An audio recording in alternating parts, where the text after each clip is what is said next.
On April 25, 2014, Flint, Michigan switched its water supply to the Flint River, and within a matter of weeks 6,000 children were discovered with blood lead levels that topped the CDC's safe threshold. Parents stared in disbelief as their youngsters vomited. Their skin took on a grayish cast, and the pediatrician's phone rang off the hook nonstop. A few hundred miles up north, the dusty avenues of Butte, Montana took on an orange glow at dusk, not from the sunset itself, but from tiny silica particles stirred up by a mining company's open pit operation. Families of miners reported lingering coughs, and the town's school nurse started logging asthma attacks that surged 30% above the national average.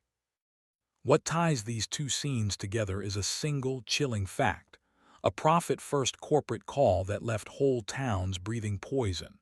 Flint's water wasn't merely dirty.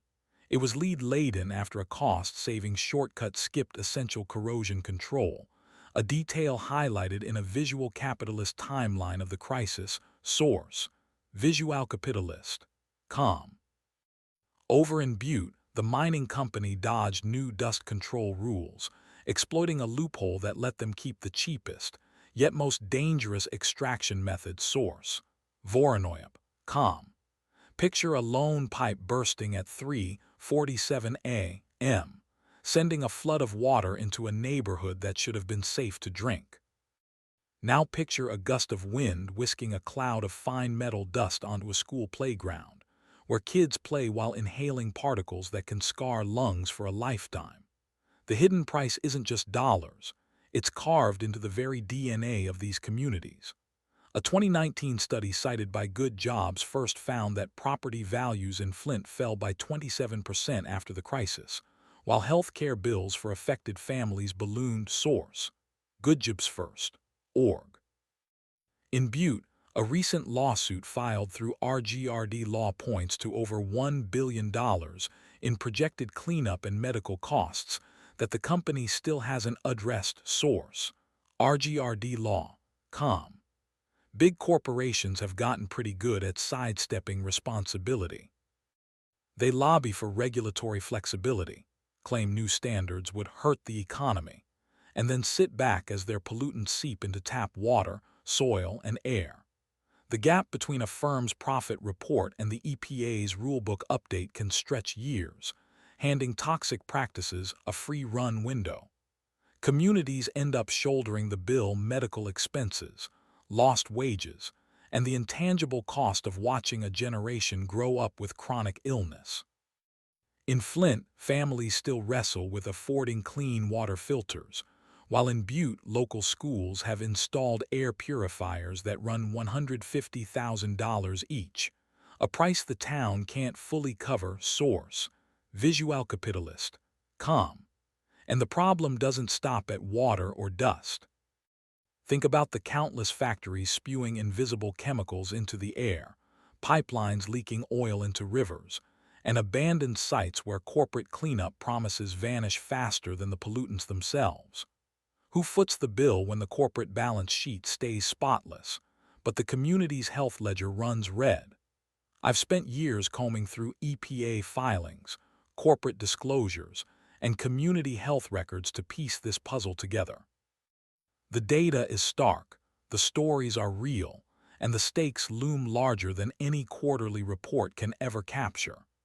Stay with me, because the next few minutes will reveal just how deep the rabbit hole goes, why regulation keeps tripping, and what it'll take to force the giants to finally clean up their mess.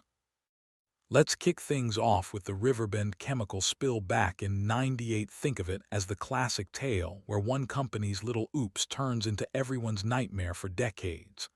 Picture this: a quiet Midwestern town, a storage tank cracks open, and suddenly chlorinated solvents are seeping into the groundwater. 5 years later, local folks started noticing way more leukemia cases than usual. Fast forward 20 years, and a follow-up health survey dropped a bombshell. Overall cancer rates shot up by 27%. Source: Now, shift gears to 2005, and the refinery fire in Portsville. A perfect example of what happens when the legal system drags its feet. Flames got so bad they had to evacuate half the town. But here's the kicker. Lawsuits didn't even start rolling in until 8 years later. By the time the checks finally arrived, the damage was already done. The soil soaked up lead, arsenic, you name it. Today, those fields still crank out crops that test way past safe levels, meaning farmers take a massive pay cut and local families scramble just to put food on the table. Source. So, how do we put dollar signs on this human mess? Enter Dr. Maya Patel, environmental economist with a decade plus of tracking exactly how corporate negligence drains the public purse. Her latest number crunching, using EPA cleanup receipts and Medicare's tab, says Riverbend spill alone racks up $2.4 billion in taxpayer costs. And get this. Half of that bill won't even hit until the next 30 years as the late-stage health fallout kicks in. Source. She's quick to add that Portsville's refinery fire run-up costs hit $1.1 billion just to clean soil and replace lost farming income. And that's barely the tip of the iceberg once you factor in kids missing school, shorter lifespans, and whole neighborhoods getting left behind. Source. Time for a timeline graphic that stitches it all together. The moment the company messed up, the glacial pace of regulators, and how every delay piles on more exposure, fatter cleanup tabs, and deeper inequality. Riverbend. 3 years of straight-up corporate denial before the EPA finally squeaked out a health alert. Portsville. 4 years post-fire before regulators even got off the starting blocks. The visual lays it bare. Each missed window multiplies the misery for families who never asked for this mess. What ties these stories together isn't just another scary headline. It's proof of a system that lets companies dump risk while the rest of us foot the bill. The numbers don't lie. Skyrocketing cancer counts, soil that's basically toxic waste, billions in hidden taxes, and regulators moving slower than molasses. So here's the million-dollar question we're stuck with. When corporations gamble with safety, who ends up holding the bag? Spoiler alert, it's the same towns that never got a vote on the fallout. When the data finally lines up, you can't look away. A covert playbook of delayed accountability lets profit outrun public safety, spanning everything from chemicals to construction. Researchers at Visual Capitalist crunched the numbers and saw companies habitually defer liability for years, buying time to boost shareholders' returns while communities shoulder the fallout. Source. Visual Capitalist. Com. It isn't a one-off glitch. The pattern loops like a broken record, with each industry tweaking the same loophole playbook to keep cash flowing. The hidden price tag. Over $15 billion a year once you tally health costs, cleanup bills, and lost productivity from sick workers. Source. goodjobsfirst.org. That number isn't merely a line item. It represents thousands of preventable asthma attacks, tainted water supplies, and missed workdays that never hit the headlines. And get this. Most of that sum comes from a handful of corporate giants who have perfected the art of settlement without accountability. Dive into the legal playbook and you'll see why. Settlement structures are built to cap payouts, often shunting money into a trust that expires before the full damage is assessed. Source. rgrdlaw.com. Meanwhile, loopholes in federal and state statutes let firms negotiate no-fault agreements that shield executives from future lawsuits. Source. Voronoi.com.